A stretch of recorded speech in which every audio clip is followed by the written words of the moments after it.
But it's been a great ride.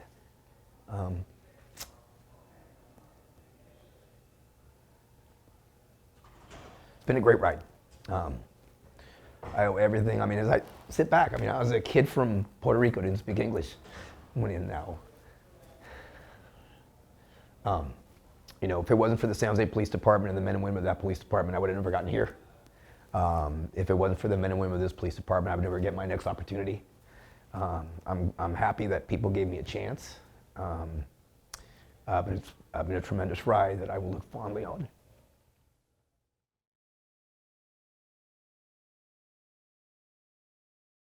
All right, so I guess Chief Garcia, everybody wants to know why you made this decision at the time that you did. You know, a lot of things have been going through my mind in these last few months. You know, the decision to leave law enforcement is an incredibly difficult decision. And, you know, at times you think of all the work you've put in. It would have been almost 33 years in February. But, you know, I thought of myself and thought about the fact that when you do this job, I only know how to do this job one way. Your life doesn't come first when you leave. It doesn't. Anyone that says that there's any balance doesn't really know the job, because there is none. You know, and as my kids are getting older, you know, they're young adults and hopefully starting their own family soon. I don't want to waste a day.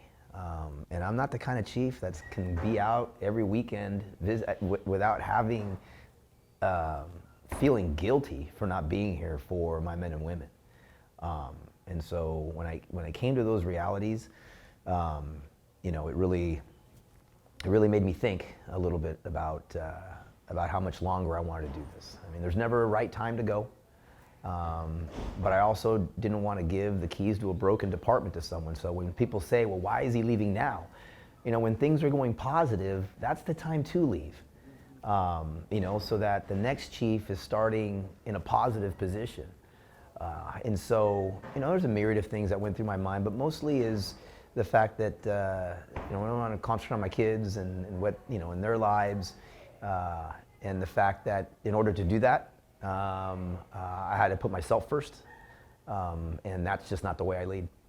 Was there one moment, I know that it was Officer Burks' death, was there like that one moment that you thought, this is the time, this is the one thing that maybe that it was the aha moment? Well, I think there's just a combination. I mean, it's a combination, you know, of certain things. Obviously, you know, Darren's murder was incredibly impactful, but certainly I wasn't going to leave during that time or announce anything during that time. But again, you know, I think, you know, I had a conversation with the retirees at a luncheon recently where I told them I envied them because they all knew when it was their time to hang it up. And once we come up with our, you know, so-called mortality in law enforcement as a career, you know, it's difficult to come back from it because it's such a huge hurdle to get to decide, wow, this is how I've identified myself since I was 21 years old. And so, you know, those are the type of things that go through your head. And I mean, it was really a totality of things. And really, at the end of the day, the bottom line is, you know, with regards to having the department where it's at now and being able to hand the keys over to someone, you know, to take over when it's going well. When it's going poorly, it's not the time to then go, right? And then, you know, concentrating more on my kids and things of that nature. I mean, those are what led to my decision. You know, obviously there was a lot of speculation because you had just signed or agreed to this contract, and at the time you said, this is the place that I want to be. And then TC leaves, and then there's this whole rivalry between TC and the mayor and the politics at City Hall. Did any of that play into your decision, the political things that were happening at City Hall and the fact that there's not a city manager right now that's a full-time city manager? No, and it's interesting. I mean, and the thing is obviously the relationship that I have with TC and with John Fortune, you know, played a role in going there. They didn't play a role with me retiring from law enforcement. And I know we talk about retirement, but you know, I'm not vested. But I mean, it's semantics. I'm retiring from law enforcement. My last job as a police chief will be the city of Dallas. But I never really pay that much attention. I'll say this is, And I understand. I'm not naive to the relationships there. And everyone knows I love my mayor. I think my mayor has been unbelievably supportive. I don't think we would have been successful had it not been for his vocal support. And so he's fantastic. At the same time, as I've mentioned before, I'm very loyal to TC and John. And so that never played a role. It's bittersweet because certainly, everything that the city's done for us and for me in the manager's office, in the city council, and particularly Mayor Johnson, it is very bittersweet. But at the same time, I hope people understand and realize that, from that conversation of contract and things of that nature, that it was about being a police chief. And if I have a shadow box on my wall, I'll have ranks and badges from every position I was at, from whether it's San Jose to Dallas. And my last badge on that shadow box will be a Dallas Police Department badge. So again, I don't think of it that way. I try not to waste my time thinking about it that way. I think we've done some great things here. Obviously, we can do things better. But I'm hoping that I can take that and then become a help and mentor and help those other directors and help them be successful. And if I can help with my experiences, then we'd be better off. But I am looking forward to the opportunity, and I am looking forward to my next chapter. It's unfortunate, obviously, how this ended up leaking out. I don't blame any of the media whatsoever. I understand everyone's doing their jobs. It's unfortunate because the manner in which this came out was not the way I wanted my rank and file to hear. Wasn't the way I wanted my community to hear. It wasn't the way I wanted my council members to hear. And so we're fortunate that we're sitting down now to try to explain, because I really wanted to put the feeling that making a decision to leave law enforcement after nearly 33 years was incredibly difficult. But I would hope that my rank and file would understand, because all of them at one point are going to realize it's time. But obviously we couldn't get the message out as best we could, and so I'm fortunate enough for you to give me the opportunity to be able to somewhat correct the narrative, so to speak. I'm not leaving because of any ballot measures. I'm not leaving for acrimony. I'm leaving because it's my time to retire from law enforcement. And there's an opportunity to work with individuals that I respect greatly, and that's really that. How did you feel when it leaked out? It was awful. It was terrible.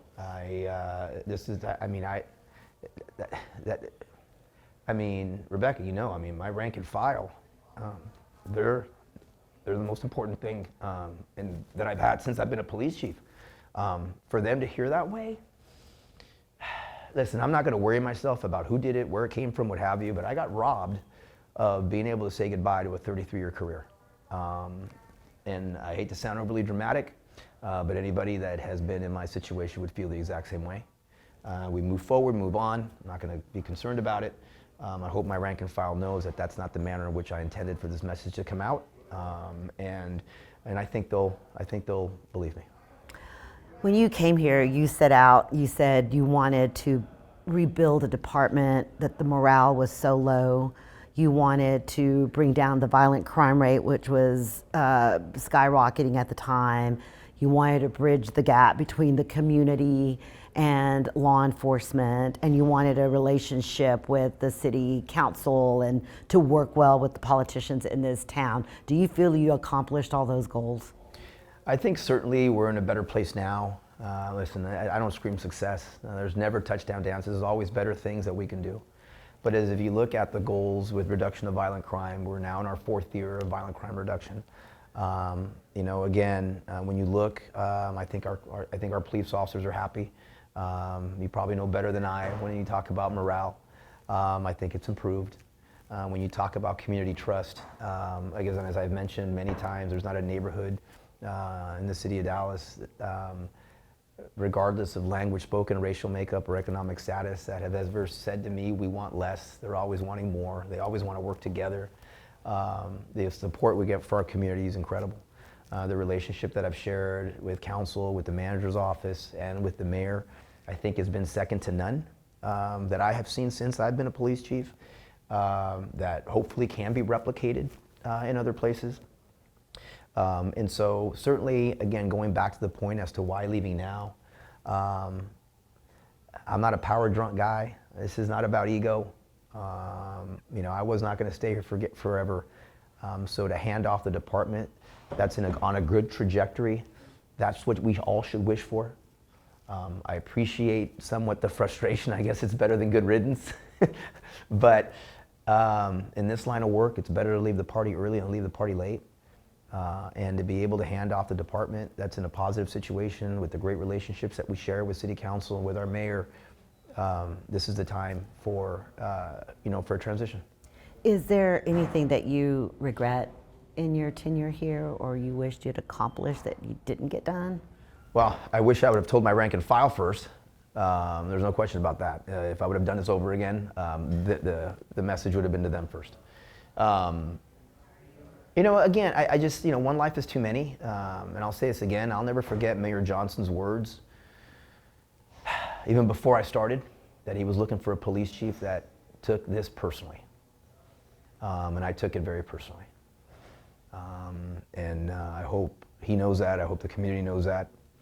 And so we're never done. Success is a journey, not a destination. I always use the late Arthur Ashe's quote, and there's more value in the doing than the outcome, because we're never going to get to that goal. The goal line ever changes.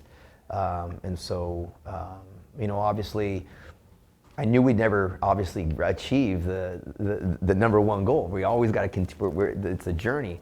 But all in all, when we look at it, we put the department on, I believe, in the right trajectory. And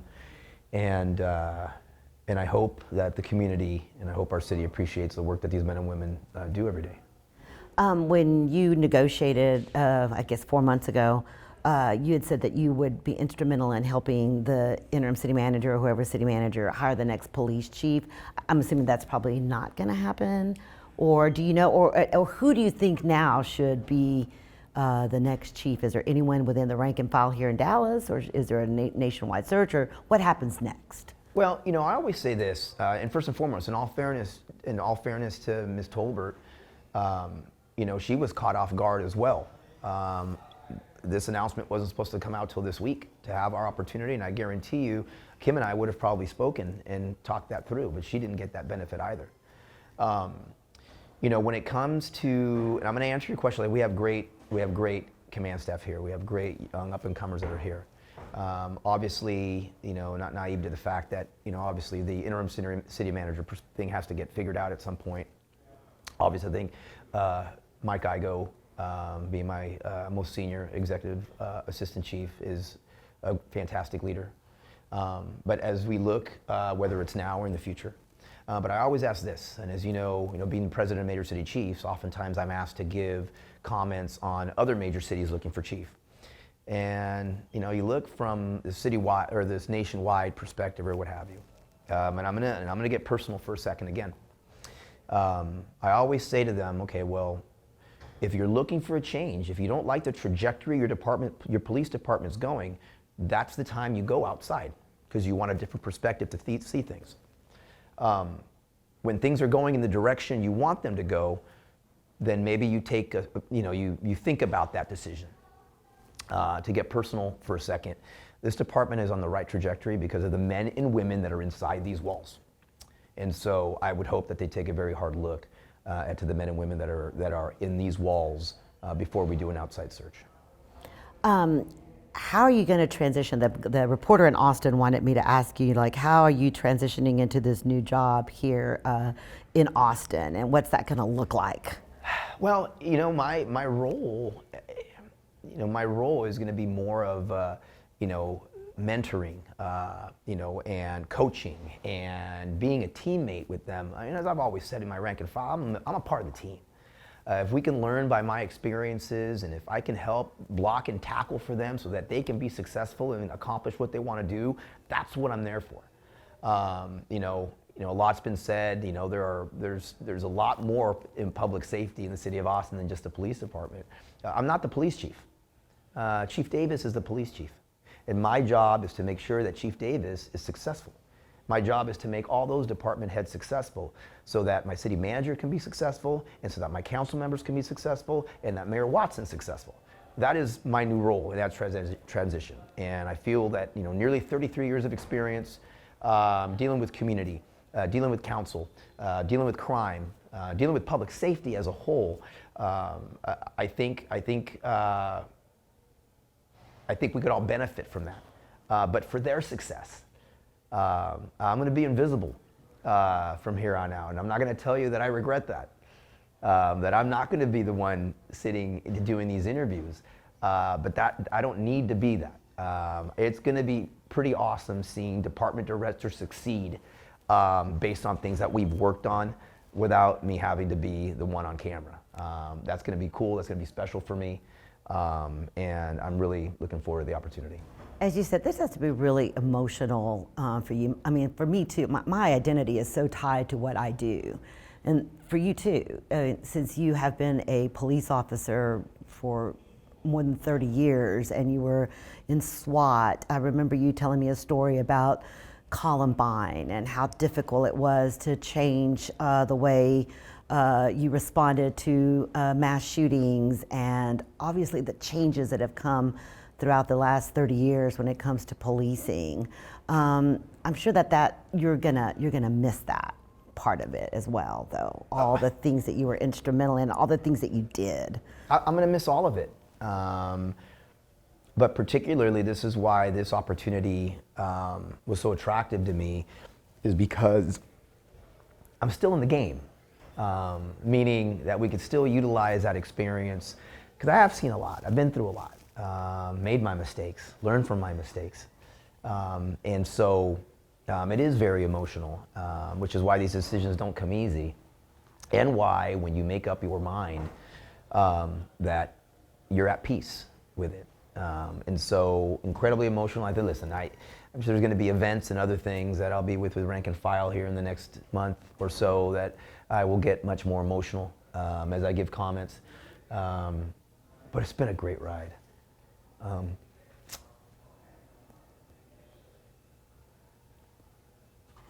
It's been a great ride. I owe everything. I mean, as I sit back, I mean, I was a kid from Puerto Rico, didn't speak English. Went in now. If it wasn't for the San Jose Police Department and the men and women of that police department, I would have never gotten here.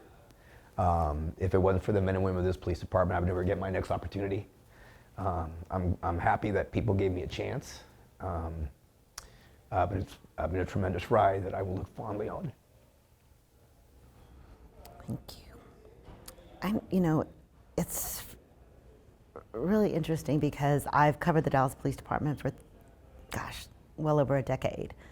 And I've never seen a chief that was able to bring so many factions together. The fact that the associations can actually sit in one room and not argue with one another and try to get along, and all of the things that you've been popular with every area that you have constituents in.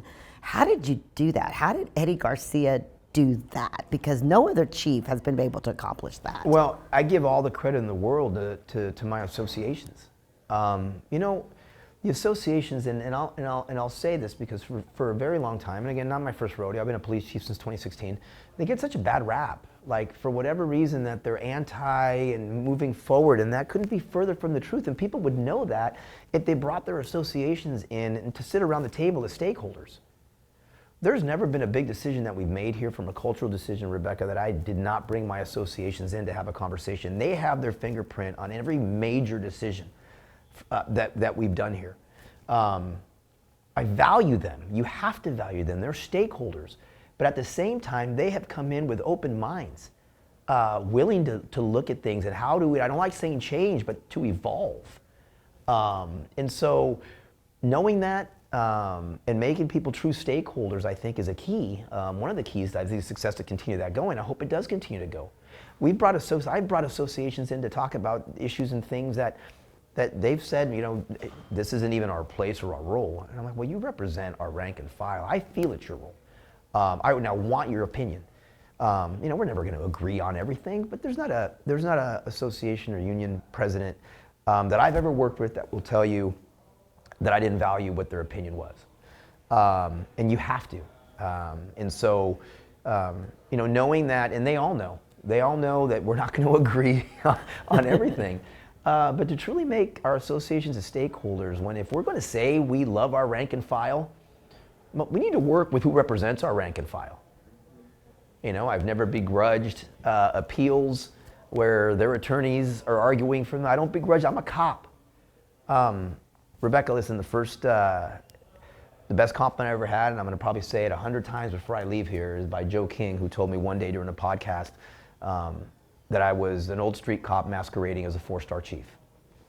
I understand the responsibility as a police chief. I hold my people accountable, but I've never forgotten where I came from.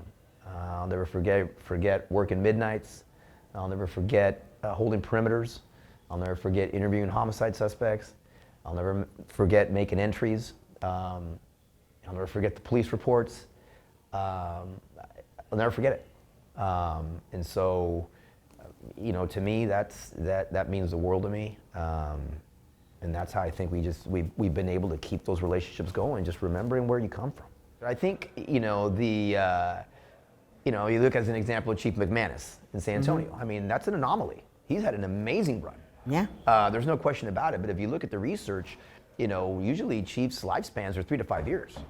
I'd say, about 3 to 5 years, which is really what we had here. But 3 to 5 years, because then at some point, it is good to get new energy. There's no question about it. Unless obviously you've had the success that, Chief McManus has had, but it is incredibly demanding. But staying longer than 5-6 years time is actually a big anomaly that occurs. And so the demands of the job, have gotten more so today than they've ever been. And so, finding the right individual, that can handle all that for as long as they can, that aren't going to, give up their leadership qualities. Like I mentioned earlier, I only know one way to lead, and that's by putting me second and the department first, and that's why I think I'm maxed out on vacation and X, Y, and Z and blah, blah, blah. But that does take its toll. And so, I think anything past, 5 years not to say it can't happen, but certainly I think is an anomaly around the country. Will you be coming back for Dallas Cowboy games despite the fact that they look terrible this year? I'm a Dallas Cowboy for life. When Dak said, y'all can get off if you want to, I'm like, I'm not getting off, but I could also say we don't look very good, Dak. Love you to death, but I can call it out that we're not looking so great. But I'm Dallas Cowboy for life. So yes, absolutely. Hopefully we come back for all of them as usual. And I ride or die with my Cowboys. Listen, I've said this since day one. I was a Cowboy fan before I spoke English. And so I'll be a fan of the Star. I was a fan of the Star before these current players were there, and I will be a fan of the Star when they all leave.